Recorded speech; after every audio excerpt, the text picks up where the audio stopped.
Ngayon, pag-aralan natin ang diagram ng dalawang switch na mayroon master switch. Paano ba ang wiring nito at ano ang mga dapat nating gamitin?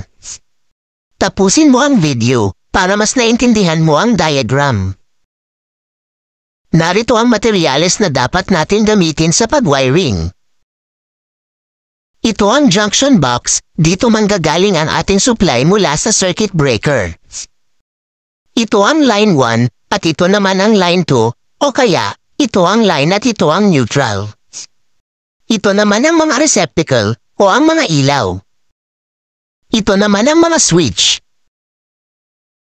Ito ang switch 1, ito naman ang switch 2 at ito naman ang magiging master switch. Dito, ang gagamitin natin ay tatlong three-way switch. Simulan na natin ang wiring diagram. Ang thread sa receptacle ay i-connect sa neutral ng supply, maglalagay ng electrical wire. Ang master switch naman ay i-connect sa line, maglalagay ng electrical wire.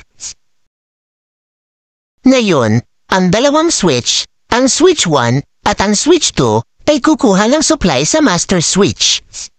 Paano ba magkakaroon ng supply ang dalawang switch mula sa master switch? Sa mga three-way switch ay mayroong 0, 1, at 3. Mula sa 1 at 3 ng master switch ay kukuha ng supply ang dalawang switch, maglalagay ng wire sa 0 at 3. Ang bawat 1 at 3 ng three-way switch ay dapat na magkakakonect. Ngayon, may supply na ang dalawang switch.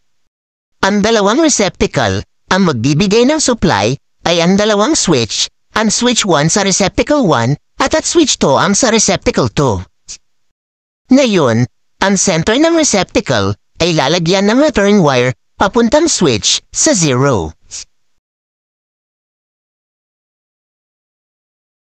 Ito ang wiring ng 2 switch na mayroong master switch. Ito ang halimbawa kung paano gumagana ang mga switch.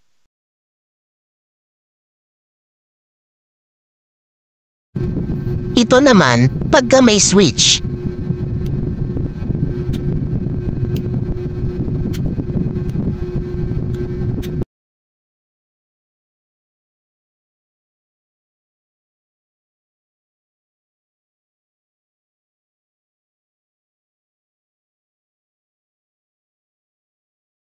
Sana may natutunan kayo sa aming video, mag-follow at mag-subscribe para ma-update kayo sa mga videos na aming i-upload.